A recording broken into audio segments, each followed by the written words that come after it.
जिससे 3 dimensionally fold होने की कोशिश करता है। लेकिन इसमें होता यह है कि इस लार्ज वैरायटी के अंदर बहुत सारे अमाइनो एसिड होते हैं हाइड्रोफोबिक। बहुत सारे अमाइनो एसिड क्या होते हैं? हाइड्रोफोबिक, यानी उनमें कोई चार्ज नहीं होता, वो पानी से इंटरेक्ट नहीं कर सकते बल्कि पानी से डरते हैं। और बहुत सारे अमाइनो एसिड होते हैं हाइड्रोफिलिक, यानी कि उनमें चार्ज होता है, चाहे हाइड्रोजन पर चाहे ऑक्सीजन पर, और वो पानी से इंटरेक्ट कर सकते हैं। आपको लिपिड में बताया था ना कि चार्ज पानी से इंटरेक्ट करता है। लिपिड में फॉस्फोलिपिड पढ़ाया था ना, तुम फॉस्फोलिपिड वहां से रिलेट कर रहे हो कि फॉस्फेट पे चार्ज होता है तो वो पार्ट पानी से इंटरेक्ट कर सकता है, और फैटी एसिड पे चार्ज नहीं होता तो वो पानी से इंटरेक्ट नहीं कर सकता। बिल्कुल यहां पर भी ऐसा ही होता है कि large variety of amino acid is there, and in that variety hydrophilic and hydrophobic both type of amino acids are present. Is that clear? So अब होता क्या है, क्या हाइड्रोफोबिक अमाइनो एसिड्स खुलकर वाटर से इंटरेक्ट कर सकते हैं? नहीं कर सकते। तो they always try to hide themselves, they always try to. और हाइड्रोफिलिक भी तो इसी का पार्ट है, इसी चेन का पार्ट है। तो hydrophilic being the part of the same family will try to protect them. तो अब क्या होता है कि जब एक पॉलीपेप्टाइड चेन में हाइड्रोफिलिक और हाइड्रोफोबिक अमाइनो एसिड दोनों आ जाते हैं, इमेजिन करो, तो वो क्या करते हैं, हाइड्रोफिलिक वाले जो है ना, जो चार्ज वाले, वो हाइड्रोफोबिक को छुपा लेते हैं। इमेजिन करो इस पॉलीपेप्टाइड चेन को कि मान लो कि ये वाला सेक्शन ये हाइड्रोफोबिक है, तो हम क्या देखेंगे, ये शेप ऐसी नहीं रहेगी, बल्कि जो हाइड्रोफिलिक पार्ट है वो इसको छुपा लेगा। कैसे? इसको सबको सेंटर की तरफ भेज देगा, और हाइड्रोफिलिक जो है इसको ऐसे चारों तरफ से क्या कर लेंगे, सराउंड कर लेंगे। मेरी बात समझ में आ रही है? लॉजिकल है ये बात, कोई मैं हाइपोथेटिकल बात नहीं बता रहा। कि due to hydrophilic and hydrophobic variety of amino acids in these type of proteins, जो हाइड्रोफोबिक अमाइनो एसिड्स होते हैं, they try to hide themselves inward in the shape, and they are then surrounded by the hydrophilic part of the chain. तो अब मुझे बताओ, जब एक चीज को हम सराउंड करेंगे तो ग्लोबुलर शेप बनेगी। जब किसी चीज को हम सराउंड करेंगे तो शेप ग्लोबुलर बन जाएगी या नहीं बन जाएगी? बन जाएगी। बन जाएगी। क्या कह रहे हो? हाँ हाँ, ये तो फैटी एसिड नहीं है, तो प्रोटीन है ना यार, तो फैटी एसिड में क्यों जाते हो? हाँ हाँ, उसकी चेन अंदर की तरफ होती है, वो भी छुपी भी होती है। हाँ हाँ, तो उससे क्या नहीं, फैटी एसिड तो नहीं करेगा ना पानी के साथ इंटरेक्ट। तो अब यहां पर मैं बताने जा रहा हूं कि ग्लोबुलर है क्यों। तो उससे देखो कैसे, क्या मैं लिखूंगा, large variety of amino acids. बोलो भाई, अमाइनो एसिड की ज्यादा वेराइटी कहां नजर आएगी हमें? ग्लोबुलर। ठीक है, hydrophobic and hydrophilic amino acids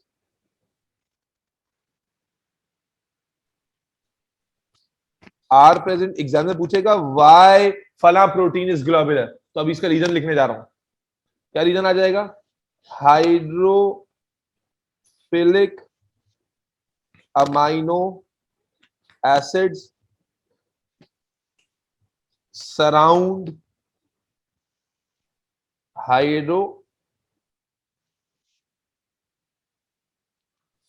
part of peptide chain,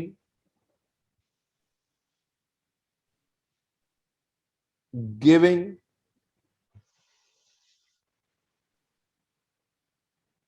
protein a globular shape। कुछ आया समझ में? ऊपर से गया? अंदर की तरफ हमेशा कौन सा पार्ट होगा अनस? एग्जाम्पल में देखो, ये ब्लू से मैंने पार्ट दिखाया, ये क्या होगा, हाइड्रोफोबिक पार्ट है जो अंदर की तरफ छुप गया, और बाहर सारा कौन सा पार्ट हो गया, हाइड्रोफिलिक पार्ट हो गया, ताकि कोई मसला ना हो। दिस इज हाइड्रोफिलिक पार्ट, ये वाटर से इजीली इंटरेक्ट कर लेगा, और इसी वजह से क्या हुआ, जो पॉलीपेप्टाइड चेन थी वो सुकड़ कर एक ग्लोब की शक्ल में कन्वर्ट हो गई। Does this make sense?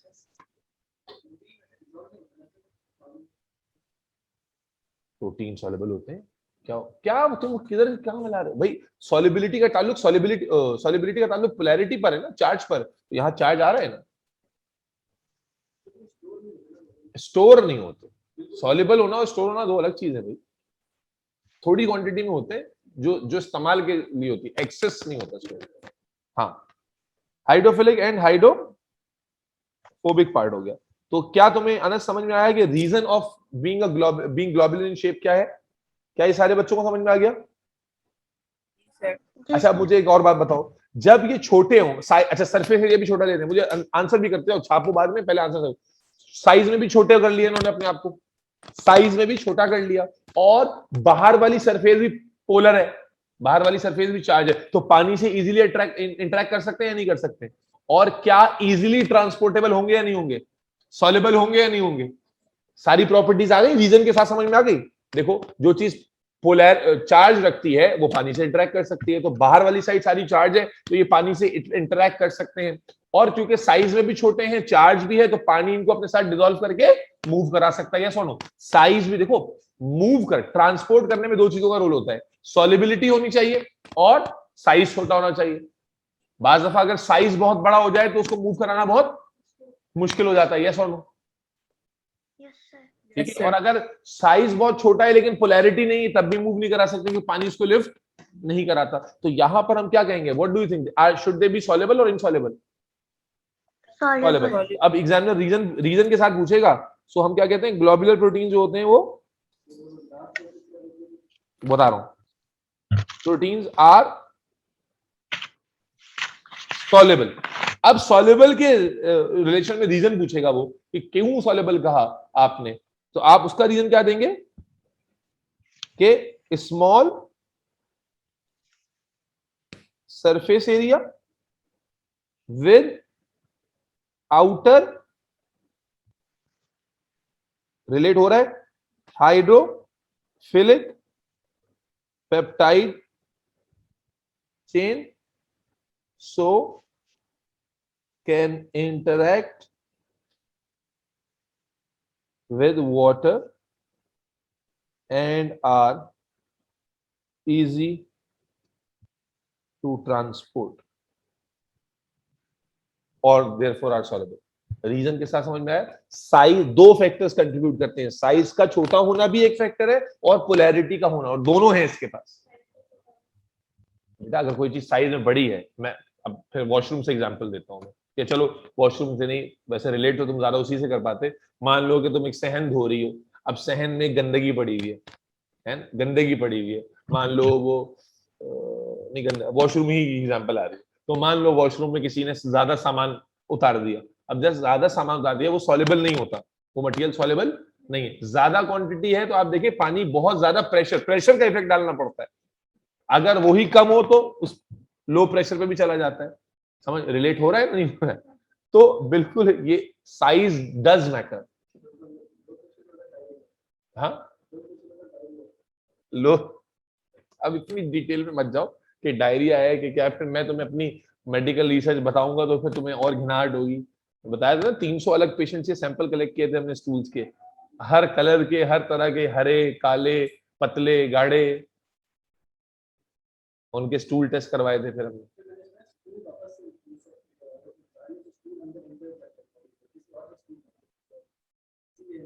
क्या?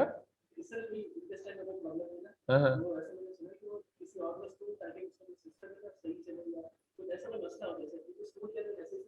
सनी, ये जरूर होता है कि इंटेस्टाइन काट के बाद एनस से उसका कनेक्शन अलग कर देते हैं, और बंदा जो है ना ऐसे यहाँ से एक छोटा सा पाइप निकाल देते हैं, वहां से स्टूल निकल रहा होता है। लेकिन ये जो तुम बोल रहे हो किसी और का स्टूल डाल देते हैं, ये तो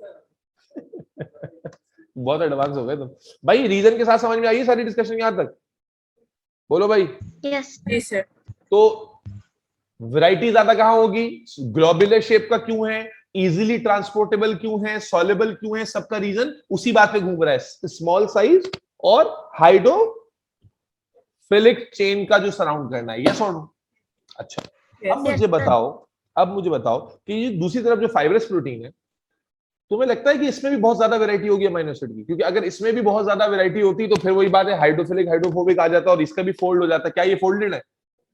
ये फोल्डेड, ये तो फाइब्रस है, थ्रेड लाइक है। यस और नो? सिलिंड्रिकल है, इसका मतलब है कि उस तरह फोल्ड नहीं हो रहे, और फोल्ड ना होना, जबकि तुमने यहां पढ़ लिया कि फोल्डिंग जो है वो वैरायटी ज्यादा होने की वजह से आ रही है। तो जब ये सीधे हैं, सिलिंड्रिकल है, इसका मतलब इनमें ज्यादा वैरायटी नहीं होगी, तो इसलिए हम यहां लिखते हैं repetitive sequence of, repetitive sequence of amino acid, यानी ये जो है large variety of amino acid की जगह एक ही जैसे amino acid repetitive sequence of amino acid से बने होते हैं, यानी वैरायटी जो है वो बहुत कम हो रहा है, यानी लिख देते हैं less variety of amino acid. Amino acid variety के हिसाब से कम होते हैं, एक ही जैसे अमाइनो एसिड्स बार बार रिपीट हो रहे होते हैं। Is that clear? Yes, sir. ठीक है। Yes sir. अच्छा, और उसके बाद अगर इनकी सॉलिबिलिटी पर पूछूं तो फिर अब देखो यहां पर मैं हाइड्रोफिलिक हाइड्रोफोबिक की बात नहीं कर रहा, वो इसमें जगह जगह हाइड्रोफिलिक भी होगा, जगह जगह हाइड्रोफोबिक भी होगा, लेकिन ज्यादातर जो है वो हाइड्रोफिलिक पार्ट होगा, क्योंकि अगर हाइड्रोफोबिक होता तो ये तो घूम जाते अपने आप को छुपाने के लिए, तो इसमें यहां मेंशन करने की जरूरत नहीं है। लेकिन जरा कॉमन सेंस लगाओ, शुड दे बी सॉल्युबल और इनसॉल्युबल? इनसॉल्युबल। व्हाई? बिकॉज इनके अंदर बहुत ज्यादा, they should be insoluble. Why? Because number one, अभी मैंने कहा था सॉल्युबिलिटी दो चीजों कंट्रोल कर रही होती है, एक size, do they have small size और वेरी लार्ज साइज? दो, they occupy small surface area और large surface area. Large surface area it means अगर एक बहुत लार्ज सरफेस एरिया एक चीज ऑक्यूपाई कर लेगी तो उसे मूव कराना डिफिकल्ट होगा। समझ में आ रही है? देखो इनमें भी पोलैरिटी होती है, लेकिन मैंने क्या बताया कि किसी चीज में पोलैरिटी है लेकिन उसका सरफेस एरिया बहुत बड़ा हो जाए। ग्लाइकोजन में भी ये बात बताई थी कि ग्लाइकोजन या जो पॉलीसेकेराइड्स होते हैं उनमें भी पोलैरिटी होती है, लेकिन जो पॉलीसेकेराइड होते हैं साइज में बहुत बड़े होते हैं। स्टार्च में और ग्लाइकोजन में भी ये बात बताई थी कि बावजूद इसके कि वो पोलर होते हैं लेकिन सॉल्युबल नहीं होते। क्यों? क्योंकि पोलैरिटी तो है लेकिन वाटर के लिहाज से, वाटर के साइज के लिहाज से इनका जो साइज होता है वो बहुत बड़ा होता है, इसलिए वाटर इनको प्रेशर से तो मूव करा सकता है। जैसा अभी मैंने एग्जांपल दी कि जो आप इनसॉल्युबल माल फेंक रहे हैं अंदर सुराख के अंदर, तो वो प्रेशर से तो फेंक सकते हैं पानी के, सॉल्युबिलिटी उसमें नहीं है। यस और नो? तो बिल्कुल इसी तरह फाइब्रस प्रोटीन, बिल्कुल पॉलीसेकेराइड के साथ कंपैरिजन भी आता है इसका। फाइब्रस प्रोटीन क्योंकि सरफेस एरिया ज्यादा ऑक्यूपाई करते हैं, तो बावजूद इसके कि ये पोलैरिटी रखते हैं लेकिन पानी इनको अपने साथ डिसॉल्व नहीं कर सकता, और इसीलिए डिफिकल्ट टू ट्रांसपोर्ट होते हैं। इसीलिए डिफिकल्ट टू, और क्योंकि डिफिकल्ट टू ट्रांसपोर्ट होते हैं इसलिए they are ideal to be used as structural proteins. भाई जो चीज आसानी से हिल जाएगी वो स्ट्रक्चर बनाने में थोड़ी इस्तेमाल होगी। स्ट्रक्चर जब घर का खड़ा करते हैं तो मजबूत चीज से खड़ा करते हैं ना, जिसको हिलाना मुश्किल हो। हाँ ना बोलो? तो फाइब्रस प्रोटीन अगर इजीली ट्रांसपोर्टेबल होते फिर तो तुम्हारे वांदे लग जाते हैं जी। रात को सो रहे हैं और हड्डी का प्रोटीन डिस्प्लेस हो गया रातों रात। समझ लो बात को? तो structure they contribute majorly as structural proteins, क्योंकि ये बड़े हैं, टिक के रहते हैं, मजबूत होते हैं, फोल्ड शोल्ड नहीं होते, they have got the tensile strength. समझ में आ रही बात? तो ये स्ट्रक्चरल प्रोटीन्स का रोल प्ले कर रहे होते हैं। मैं सारी बातें जो मैंने रैंडमली बताई वो यहां लिखता हूं मैं, और अगर नहीं समझ में आया तो फिर पूछना। मैंने क्या कहा? They are insoluble in water, insoluble in water and are easy to transport or difficult to transport? Difficult. Difficult to transport. Why? Because of large surface area. आ रही है बात समझ में? प्रेशर में आ जाते हो यार तुम बहुत जल्दी। And are difficult to transport because of large size और surface area. हाँ?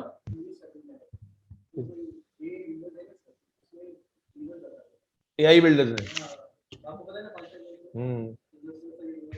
जी जी जरूर दिखाइए। तुम भी आए थे?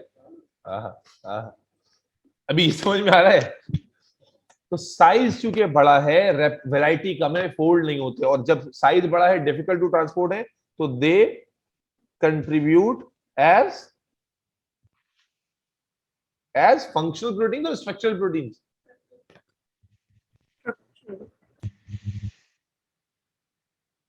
मुजना लॉजिक समझ में तो नहीं आ रही ना बेटा? सर आ रहे हैं।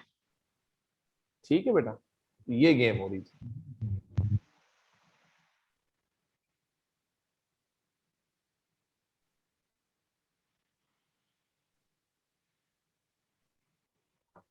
अब आ जाते हैं एग्जाम्पल्स पर।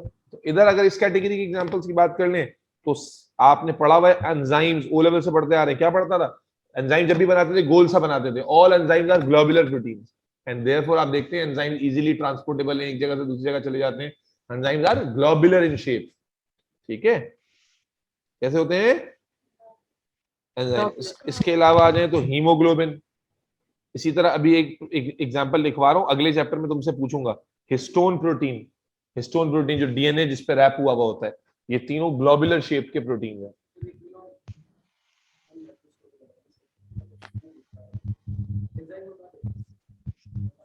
नहीं नहीं, जो मॉलिक्यूलर लेवल है उस पर स्पेक्ट्रोस्कोपिक इमेजेस तो है ना हमारे पास।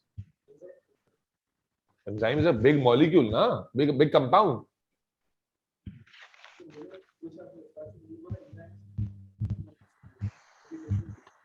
अब मैं भी कब कह रहा हूं, मैंने अभी क्या कहा? Spectral studies, images. माइक्रोस्कोपी तो वो है ना जाहिर आंख से आप देख रहे हैं, एक है कि आप एक्सरे को यूज करके। भाई डीएनए की इमेजेस है हमारे पास, डीएनए बड़ा, डीएनए तो एंजाइम से भी छोटा है साइज में, फिर भी डीएनए का सारा स्ट्रक्चर हम पढ़ते हैं। कैसे पढ़ते हैं? वो इसको इस टेक्निक को कहते हैं एक्सरे क्रिस्टलोग्राफी, जो स्पेक्ट्रोस्कोपी की इमेज। यानी जैसे आप, स्पेक्ट्रोस्कोपी का मतलब है आप एनर्जी फेंकते हैं उसके ऊपर, एनर्जी वापस आती है, उसकी इमेज बनती है, उस इमेज से आप स्टडी करते हैं। जैसे अल्ट्रासाउंड होता है, हाँ बिल्कुल ठीक है, जैसे अल्ट्रासाउंड होता है, जैसे एक्सरे होता है कि आप एनर्जी फेंकते हैं वापस आती है, इमेज लेकर आती है ना, वैसे देखते हैं। और माइक्रोस्कोप में देखना क्या है? वो जाहिरी आंख से डायरेक्टली देखना। तो ऐसा तो नहीं कि सुपरमैन की तरह, क्लार्क की तरह अंदर में झांकू, अंदर का सब माल दिख जाए तुम्हारा। ठीक है ना? तो एंजाइम है, हीमोग्लोबिन है, हिस्टोन है, ये सब क्या है? एग्जांपल है किसकी? ग्लोबुलर प्रोटीन की। जबकि यहां पर आ जाते हैं तो यहां पर लड़कियों का फेवरेट केराटिन। ठीक है, स्किन के लिए, बालों के लिए है। अच्छा, उसके बाद फिर आ जाए कोलेजन। कोलेजन का नाम सुना है? कोलेजन कई टाइप का होता है, आपके मसल्स में भी कोलेजन होता है और हड्डियों में भी कोलेजन होता है। हड्डियों की जो असल में स्ट्रेंथ है वो आपने सुना होगा, कैल्शियम कैल्शियम कैल्शियम कैल्शियम। हड्डियों का जो असल फाउंडेशन है वो कोलेजन है। कैल्शियम से ऊपर, ऐसा ही है जैसे आपने ब्लॉक से दीवार खड़ी की है और ऊपर से प्लास्टर किया है, तो ऊपर वाला प्लास्टर जो है वो कैल्शियम है और ब्लॉक जो है वो कोलेजन है। सिर्फ सीमेंट खड़ से खड़ी करके दिखाओ दीवार, नहीं होगी ना खड़ी। दीवार खड़ी हो तो मजबूती होगी उसके अंदर, कम होगी, सीमेंट भी जरूरी है। तो इसी तरह हड्डियां जो हमारी हैं वो सारी, हमने सुना कैल्शियम कैल्शियम कैल्शियम, तो कैल्शियम बिल्कुल है लेकिन ऊपर से उसकी लेपअप होती है। असल जो उसमें अंदर बुनियाद है वो कोलेजन की है। Is that clear? Yes, sir. So these are some examples and this is basic comparison of globular and fibrous protein. अब हमने क्या करना है? ग्लोबुलर में से एक एग्जांपल को डिटेल में डिस्कस करना है और फाइब्रस में से एक एग्जांपल को डिटेल में डिस्कस करना है। और अगर आपने ऊपर समझ के मेरे साथ किया है तो अब फटाफट आपको ये भी समझ में आ जाएगा। इजाजत है? ये तो सब किया भाई, ये कॉलेज में सही करा रहा हूँ ना मैं, छुड़वा तो नहीं रहा कुछ? क्या बात कर रहे हो यार, झूठ नहीं बोलो यार, क्यों नहीं किया? नोट्स में पढ़ा था मेरे?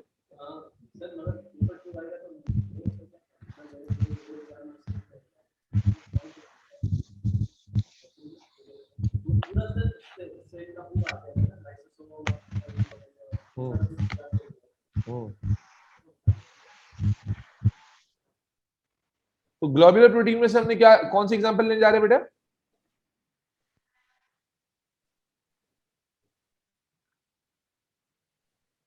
हीमोग्लोबिन, बहुत आसान। अभी मैंने कुछ दिन पहले लास्ट क्लास में बनाया भी था। क्या बताया था मैंने? Haemoglobin is a globular protein, याद है? जिसमें कितनी पॉलीपेप्टाइड चेंज होती हैं? अभी शेप बनी हुई भी थी जब क्लास स्टार्ट की मैंने, याद कर लो कितनी पॉलीपेप्टाइड चेंज थी? 4. 4 पॉलीपेप्टाइड चेंज थी। कौन कौन सी?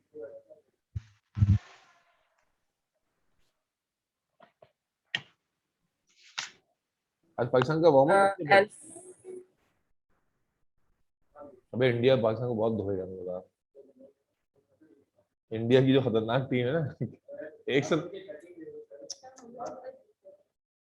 ये तो बस ऐसी है, जीतेगा करिश्मे से वरना देयर इज नो वे।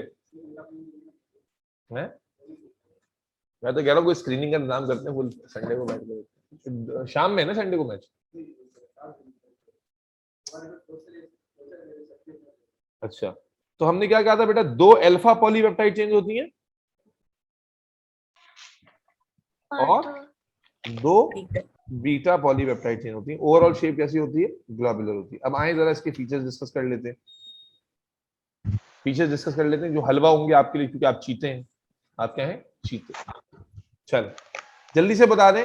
अब देखिए, मैं बताए बगैर आपसे पूछूंगा, आप बता दें। जल्दी से बता दें कि क्या ये क्वार्टरनरी स्ट्रक्चर होगा? Yes sir. क्वार्टरनरी हो, Yes. क्यों कह रहे हैं क्वार्टरनरी होगा? एक से दो से ज्यादा चेंज होंगे। क्या बात यार, मुझे ना तुमने अचानक से इतना इंप्रूव कर लिया। मैं ताजुब, मैंने पहली 2 क्लास में तुम्हारे बारे में बड़ी जो है ना वो मैं बड़ा क्लियर रहता हूँ, और तुम ड्रॉप भी हो रही थी ना इंटरनेट के। मैंने बच्चों के सामने ठीक ठाक बुराई की थी। मैंने कहा यार क्या बच्ची है ये, पता नहीं आवाज की लेट आती है, इंटरनेट का इसका मसला हो रहा है, ये वो। लेकिन suddenly you have improved a lot. I am very very happy and surprised by your attitude, because every time you are answering the right thing. Right answer आपका आ रहा है यार। मैं बड़ा, जहां बुराई है तो वहां पर अप्रिशिएट करना भी बनता है। तो मैंने लिटरली आपके पीठ पीछे मतलब बच्चों के कान भर दिए थे ये सब। और सबाहत तो ऐसे झटकारे ले रही थी, सर क्या बात, सही कह रही है सर, फुल ऑन झटकारे ले रही थी। हाँ हाँ हाँ सर, ऐसी थी। तो लेकिन माशाल्लाह, अल्लाह नजर बस से बचाए। अब इसको मेंटेन भी रखना, और टेस्ट में पता चलेगा कि रिटर्न में क्या करते हैं। अब नेट प्रैक्टिस में तो अच्छे हो गए, मेन बड़े मैच में क्या होता है, पाकिस्तान वाला हाल होता है, इंडिया वाला। अच्छा, क्या ग्लोबुलर होगा? Yes. यस सॉल्युबल होगा? Yes. यस इजीली ट्रांसपोर्टेबल होगा? यस। क्या अगर मैं पूछूं सॉल्युबल और इजीली ट्रांसपोर्टेबल का रीजन क्या है, तो बता सकते हैं? Globular shape, surrounded by hydrophilic polypeptide part, can easily, small surface area. यही रीजन आएगा ना, ऊपर हम लिख चुके हैं। यहां पर अलग से पूछा जाता रीजन, लिख लोगे? Yes, sir. Yes sir. मैं मेंशन भी कर दूंगा, भरोसा नहीं है मुझे। स्मॉल सरफेस एरिया और हाइड्रोफिलिक इंटरेक्शन। अच्छा, उसके बाद ये बताओ कि इसमें large variety of amino acid होगी, स्मॉल वैरायटी होगी? Large.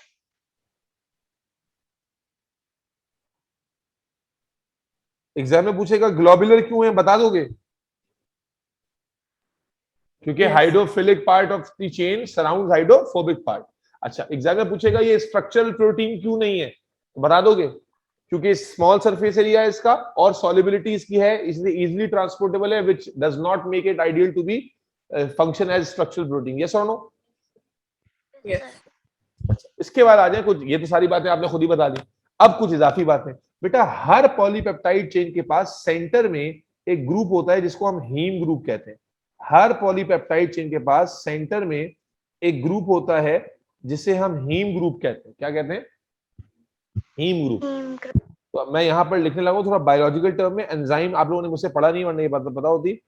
Each polypeptide chain consist of prosthetic group। Prosthetic group क्या होता है? देखो, प्रोटीन के स्ट्रक्चर में प्रोटीन के अलावा जो चीज होती है ना, उसे प्रोस्थेटिक ग्रुप कहते हैं। देखो, अल्फा बीटा ये क्या है, प्रोटीन है ना, पॉलीपेप्टाइड चेन है। जबकि हीम एक अलग ग्रुप है, वो प्रोटीन नहीं है। तो प्रोटीन के स्ट्रक्चर, एंजाइम में भी वर्ड आएगा, प्रोटीन के स्ट्रक्चर में प्रोटीन के अलावा अगर कोई चीज आ जाए तो उसे क्या कहते हैं? प्रोस्थेटिक ग्रुप कहते हैं। क्या कहते हैं? प्रोस्थेटिक ग्रुप कहते हैं। दोबारा सुनो, प्रोटीन के स्ट्रक्चर में प्रोटीन के अलावा, हीमोग्लोबिन क्या है, अल्फा ग्लोबिन, बीटा ग्लोबिन, ये प्रोटीन्स हैं। अब इनके अंदर एक ऐसी चीज है हर पॉलीपेप्टाइड के पास जो प्रोटीन नहीं है, और वो क्या है? Heme group. तो हीम ग्रुप को हमने क्या नाम दे दिया? Prosthetic. Consist of prosthetic group called heme, and heme is iron 2+ containing group। ये हीम क्या है? हीम वो ग्रुप है जिसमें आयरन 2+ होता है।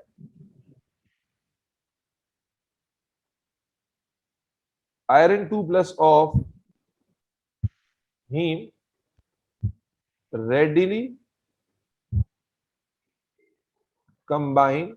क्या काम होता है हीमोग्लोबिन का? with oxygen Oxygen transport to करना form cell. ऑक्सीहीमोग्लोबिन. मुझना कुछ याद आ रहा है बेटा? जी सर। तो ये अब जो मैंने फीचर लिखे ये एडिशनल फीचर है कि हर पॉलीपेप्टाइड के पास, यानी 4 पॉलीपेप्टाइड में कितने हीम ग्रुप होंगे? 4. चारों के अंदर हीम ग्रुप पूरा एक ग्रुप है जिसमें आयरन है. आयरन को हीम नहीं कहते, हीम पूरा ग्रुप है जिसमें आयरन है, जो कि जो है ना स्पीशी है, यही वो स्पीशी जो ऑक्सीजन से बाइंड होता है. कौन सा आयरन? आयरन 2+. आयोनिक फॉर्म है. मैं हमेशा कहता हूं, आपने सुना होगा ना कि भाई खून में क्या हुआ, आयरन की कमी हो गई. तो इसका मतलब ये थोड़ी कि घर का लोहा चाटना शुरू कर दो कि आयरन की कमी हो गई, because that iron is iron atom. You require iron in iron 2+ ionic form. और क्यों हम कहते हैं कि आयरन की कमी होगी तो खून की कमी हो जाएगी? क्योंकि आयरन अगर नहीं होगा तो हीमोग्लोबिन नहीं बनेगा, और हीमोग्लोबिन सिंथेसिस प्रॉपर नहीं होगी तो रेड ब्लड सेल नहीं बनेगा. जब रेड ब्लड सेल नहीं बनेगा तो ऑक्सीजन कैरिंग कैपेसिटी क्या हो जाएगी? कम हो जाएगी. जब ऑक्सीजन कैरिंग कैपेसिटी कम हो जाएगी तो क्या होगा? ग्लूकोज प्रॉपर्ली ब्रेक डाउन नहीं होगा. जब ग्लूकोज प्रॉपर्ली ब्रेक डाउन नहीं होगा, एनर्जी नहीं बनेगी. जब एनर्जी नहीं बनेगी तो सेल्स प्रॉपर्ली काम नहीं करेंगे, आपकी ग्रोथ रुकना शुरू हो जाएगी. समझ में आ रही है? और बच्चों के अंदर विटामिन B12 और आयरन डेफिशिएंसी एनीमिया बहुत कॉमन है. विटामिन B12 एक विटामिन है जो अगेन हीमोग्लोबिन सिंथेसिस में चाहिए होता है, और आयरन. तो इसलिए आयरन खाया करें. आयरन का सबसे रिचेस्ट सोर्स जो है वो कलेजी होती है. फ्रेश कलेजी बहुत सारे लोग नहीं खाते हैं. फ्रेश कलेजी आयरन का सबसे बेहतरीन सोर्स है. There is no source of iron more richer than that liver. क्या कह रहे थे? Haem contains iron. आयरन से कलेजी पे बात निकली थी, कलेजी से खाने पे बात चली गई थी, ये कहीं कहीं निकल जाती है. तो iron contain, heme contains iron. और ये जो हम कहते हैं आयरन की कमी हो गई जिससे क्या हुआ, कमजोर हो गया बच्चा, ग्रोथ नहीं हो रही, तो उसका रीजन समझ में आया कि जब आयरन की कमी होगी तो हीमोग्लोबिन नहीं बनेगा. हीमोग्लोबिन प्रॉपर नहीं बनेगा तो आरबीसी की सिंथेसिस कम हो जाएगी. आरबीसी और हीमोग्लोबिन क्या करते हैं? ऑक्सीजन को कैरी करते हैं टू द सेल्स. अब ऑक्सीजन जब सेल्स में जाती है तो ग्लूकोज ब्रेकडाउन में इस्तेमाल होती है. ग्लूकोज ब्रेकडाउन होता है तो एनर्जी बनती है. जब एनर्जी ही कम बनेगी तो जाहिर है कि सेल की ग्रोथ और डिवीजन स्लो डाउन हो जाएगी. यस और नो? Yes sir. अच्छा, एक बात और है, एक बात और बड़ी इंपॉर्टेंट बात है. एक आयरन ये एक हीम एक ऑक्सीजन मॉलिक्यूल से कंबाइन होता है. एक आयरन या एक हीम कितने मॉलिक्यूल से कंबाइन होता है? एक. और एक हीमोग्लोबिन में कितने हीम है? 4. तो इसका मतलब है एक हीमोग्लोबिन मॉलिक्यूल कितने ऑक्सीजन से कंबाइन हो सकता है? Does this make sense? Each iron of heme can combine with one oxygen molecule. तो 4 हीम के 4 आयरन कितने ऑक्सीजन से कंबाइन हो सकते हैं? 4. Is that clear? फंक्शन समझ में आ गया हीमोग्लोबिन का? अच्छा, अगली बात, इसमें एक आखिरी बात है बहुत इंपॉर्टेंट. हीमोग्लोबिन पर पहला ऑक्सीजन, ये बात बड़ी इंपॉर्टेंट बता रहा हूं, हीमोग्लोबिन पर पहला ऑक्सीजन जो बाइंड होता है. अच्छा, एग्जामिनर पूछेगा हीमोग्लोबिन ऑक्सीजन बाइंड कैसे कर सकता है, तो आप हीम का आयरन का जिक्र करेंगे. पहला ऑक्सीजन जो हीमोग्लोबिन पे बाइंड होता है वो डिफिकल्टी से होता है. क्यों? इमेजिन करो कि हीमोग्लोबिन एक पूरा कॉम्पैक्ट सर्कल है. पहला ऑक्सीजन जो है ना अंदर तक घुसने में टाइम लेता है, क्योंकि हीम सेंटर में है ना. अभी मैंने डायग्राम बनाई थी ना, हीम कहां है? सेंटर में है. तो अंदर तक पेनिट्रेट करने में पहले ऑक्सीजन को थोड़ा सा टाइम लगता है. समझ में आ रही बात? तो पहले ऑक्सीजन की बाइंडिंग तो थोड़ी सी डिफिकल्टी से होती है, लेकिन जैसे ही पहला ऑक्सीजन जाके बाइंड होता है, इस बाइंडिंग की वजह से अंदर एक शेप में चेंज आता है, और हीमोग्लोबिन जो पहले बिल्कुल कॉम्पैक्ट हुआ तो थोड़ा खुल जाता है. खुलने से इसका सरफेस एरिया तो बड़ा होता है थोड़ा सा, लेकिन बाकी ऑक्सीजन की जो बाइंडिंग है वो तेज हो जाती है. दोबारा सुनना, क्या कहा मैंने? हीमोग्लोबिन पे चारों ऑक्सीजन एक ही तरह से बाइंड नहीं होते, बल्कि पहला oxygen little bit of difficulty से बाइंड होता है. यानी अगर आप उसका ग्राफ चैप्टर 8 में आएगा, उसका ग्राफ देखेंगे तो पहला ऑक्सीजन जब बाइंड होगा ना, ग्राफ ऐसे सीधा ही रहता है, और फिर दूसरे ऑक्सीजन से एकदम ऊपर चला जाता है. क्यों ऐसा क्यों होता है? क्योंकि पहले ऑक्सीजन को हीम तक पहुंचने में लगता है टाइम, लेकिन जब पहला ऑक्सीजन बाइंड हो जाता है तो उसकी बाइंडिंग से जो हीमोग्लोबिन का पहला वो बना, ऑक्सी हीमोग्लोबिन का पहला यूनिट बना, उसकी अंदर उसके बनने की वजह से एक शेप में चेंज आता है. हीमोग्लोबिन का सरफेस एरिया बड़ा हो जाता है. जब सरफेस एरिया बड़ा हो जाता है तो आने वाले ऑक्सीजन के लिए अब हीम तक पहुंचना ईजी हो जाता है. बात समझ में आ रही है? यानी ऐसा समझ लो जैसे गुलाब का फूल पहले बंद था, तो पहले अंदर तक जाने में टाइम लगा, लेकिन अंदर तक जाने के बाद अंदर वाले ने क्या किया, उसको थोड़ा सा खोल दिया ताकि आने वालों को लिए आसानी हो जाए। तो ये बात भी हम अपने पास लिखेंगे कि फर्स्ट ऑक्सीजन की जो बाइंडिंग है,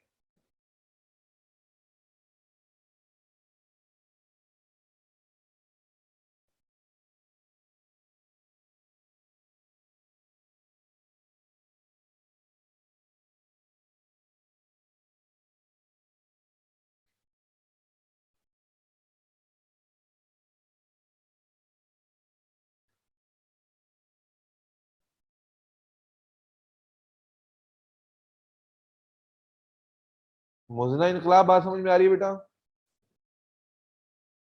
जी सर। हाँ भाई अनस।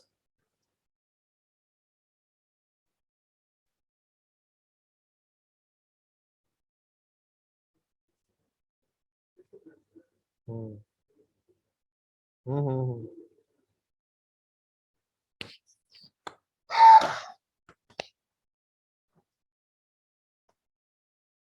ठीक है बेटा, ये हीमोग्लोबिन की डिस्कशन खत्म हो गई। तो हीमोग्लोबिन के स्पेशल फीचर हीम है, आयरन है, ऑक्सीजन से बाइंडिंग है, ऑक्सीजन ट्रांसपोर्ट है फ्रॉम लंग टू सेल, और इसके अलावा ग्लोबुलर है, सॉल्युबल है, क्यों है पता चल गया आपको। और बाइंडिंग जो हीमोग्लोबिन पर ऑक्सीजन की होती है वो सारी एक ही तरह से नहीं होती, बल्कि पहले ऑक्सीजन की थोड़ी स्लोली होती है और बाकियों की थोड़ा तेज हो जाती है। रीजन मैंने आपको बता दिया। कोई सवाल? लास्ट आ जाए,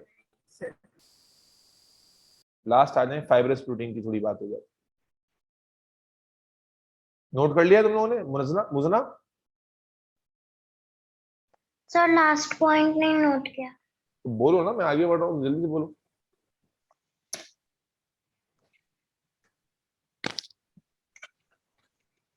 सर हो गया। चले आगे चलते हैं। अब मेरे बच्चों, अब बात करते हैं किसकी? फाइब्रस प्रोटीन की कैटेगरी में से। मैंने पूरा चैप्टर लिख लिख के तुम लोगों को कराया है, इसलिए ताकि कोई भी पॉइंट एग्जाम में ऐसा ना हो जो तुम्हें नहीं आता हो। अब तुम्हारा काम है कि तुम इसमें अच्छा परफॉर्म करो। फाइब्रस प्रोटीन में हम किसकी एग्जांपल लेने जा रहे हैं बेटा? कोलेजन। ठीक है जी, कोलेजन। अब अगेन कुछ फीचर जल्दी से बता दे मुझे। सबसे पहले बता दे कि कैसा होगा भाई? सिलिंड्रिकल स्ट्रक्चर होगा, यस और no?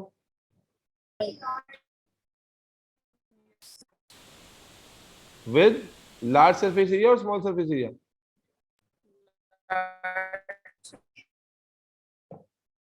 Variety of amino acid ज्यादा होगी या कम? क्या लिखते हैं हम इसको? रेपिटेटिव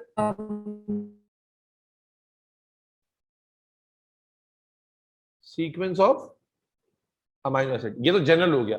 ग्लाइसीन में इन पर्टिकुलर, ग्लाइसीन में इन particular every third amino acid, every third amino acid is glycine. नाम सुना है कभी ग्लाइसीन का? क्या खास बात होती है ग्लाइसीन में? सबसे छोटा अमीनो एसिड होता है, साइड चेन नहीं होती। अब इसकी इंपॉर्टेंस थोड़ी देर में बताऊंगा। मुझना ऐसा ही था बेटा, ग्लाइसीन सबसे छोटा अमीनो एसिड, साइड चेन के बगैर होता है।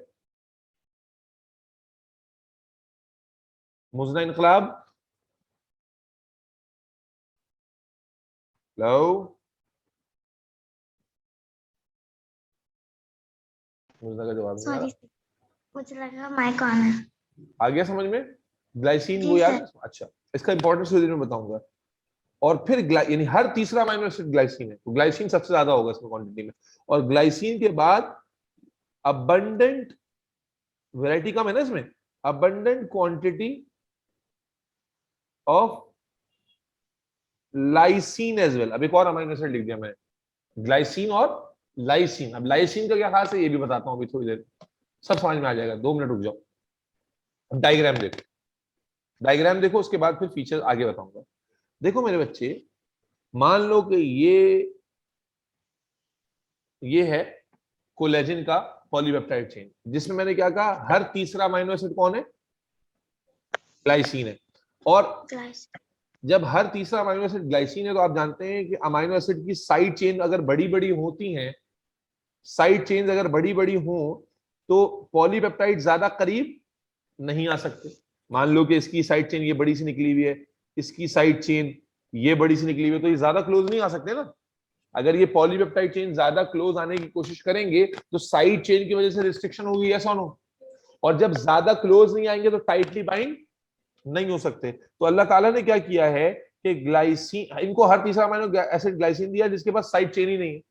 साइड चेन बोलो भाई, नहीं है। नहीं है। अगर पॉलीपेप्टाइड चेन्स यानी मुख्तलिफ कोलेजन की चेन्स, मुख्तलिफ कोलेजन की चेन्स करीब आना चाहती हैं तो क्या रिस्ट्रिक्शन है इनको?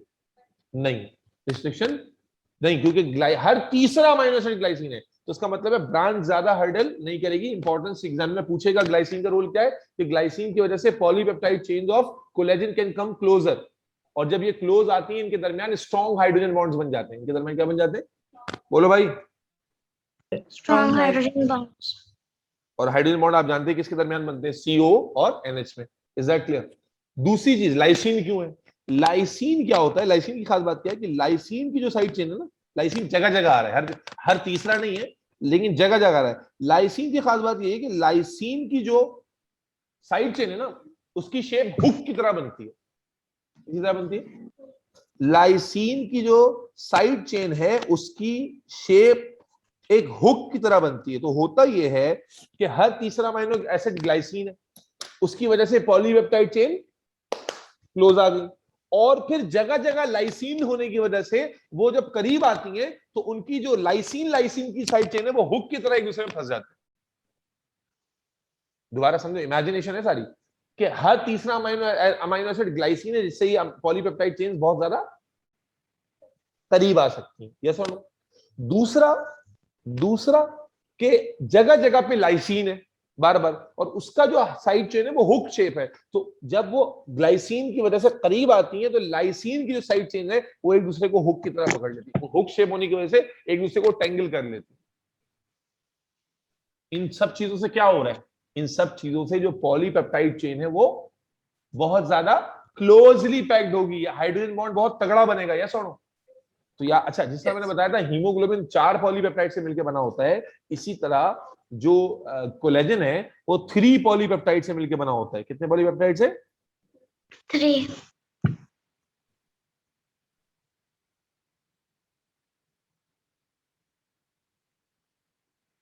कुछ ऐसे। और ये तीनों इस तरह से मिलकर एक यूनिट बनाते हैं जिसको हम कहते हैं ट्रोपोकोलेजन। क्या कहते हैं? कोलेजन का एक चेन और 3 चेन मिलकर एक यूनिट बनाते हैं जिसको हम ट्रोपोकोलेजन कहते हैं, ट्रिप्लेक्स कहते हैं। क्या कहते हैं? ट्रिप्लेक्स। अब आपसे कोई पूछेगा ये ट्रिप्लेक्स कैसे बना हुआ है, तो आप बताएंगे स्ट्रॉन्ग हाइड्रोजन बॉन्ड से। यस और नो? ये सारी चीजें एक दूसरे से कैसे जुड़ी हुई है? Strong hydrogen bond hydrogen. यहां पर कैसे बन गया, बाकी जगह क्यों नहीं बन पा रहा था? क्योंकि यहां आपने देखा every third amino acid is glycine which ensures the close packing of these collagen chains. Yes और no? And lysine at intervals make the hook between the polypeptide. नहीं आ रही बात समझ में? नहीं समझा पा रहा ना मैं? तुम्हें तो सब पता ही है, पढ़ा हुआ है तुमने भाई। बात समझ में आई? अबिहा सईद? जी सर। तो हमने कहा made up of 3 polypeptide chain to make a unit called ट्रोपोकोलेजन। अब ये एक ट्रोपोकोलेजन बन गया। अब उसमें ग्लाइसिन ने क्या रोल प्ले किया?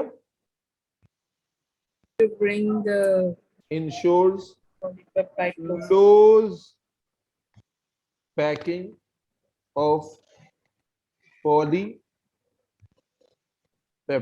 chains by hydrogen bond and R chain of lysine form hooks between polypeptides, yes or no? Yes, sir. Yes. अब ये एक ट्रोपोकोलेजन बना, लिसन जरा, अब एक ट्रोपोकोलेजन ये बना, अब ऐसे हजारों ट्रोपोकोलेजन आपस में हाइड्रोजन बॉन्ड से मजीद कंबाइन होते हैं, तो उससे बनता है कोलेजन का एक फाइब्रिल, कोलेजन का एक, फिर अब जरा इमेजिन करना डिग्री ऑफ स्ट्रेंथ को, ऐसे हजारों ट्रोपोकोलेजन कंबाइन होते हैं, टाइटली कंबाइन होते हैं, तो बनता है कोलेजन का एक फाइब्रिल, और फिर ऐसे हजारों कोलेजन फाइब्रिल कंबाइन होते हैं तो बनता है कोलेजन का एक फाइबर, और फिर हजारों कोलेजन फाइबर कंबाइन होते हैं तो बनती है तुम्हारी हड्डियां।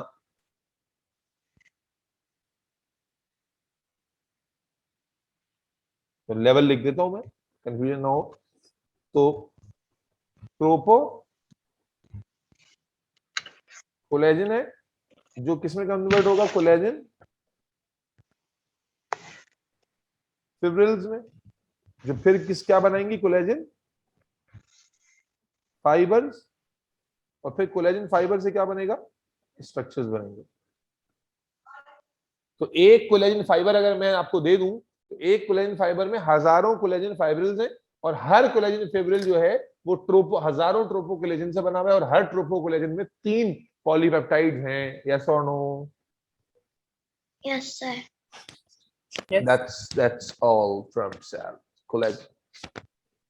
अब कोलेजन और सेलुलोज का कंपैरिजन भी आ जाता है। सेलुलोज क्या था, पॉलीसेकेराइड, ये क्या है, प्रोटीन, इनका कंपैरिजन भी आपस में पूछ लिया जाता है। मॉलिक्यूल है ना, लिविंग का सवाल कहां से आ गया है?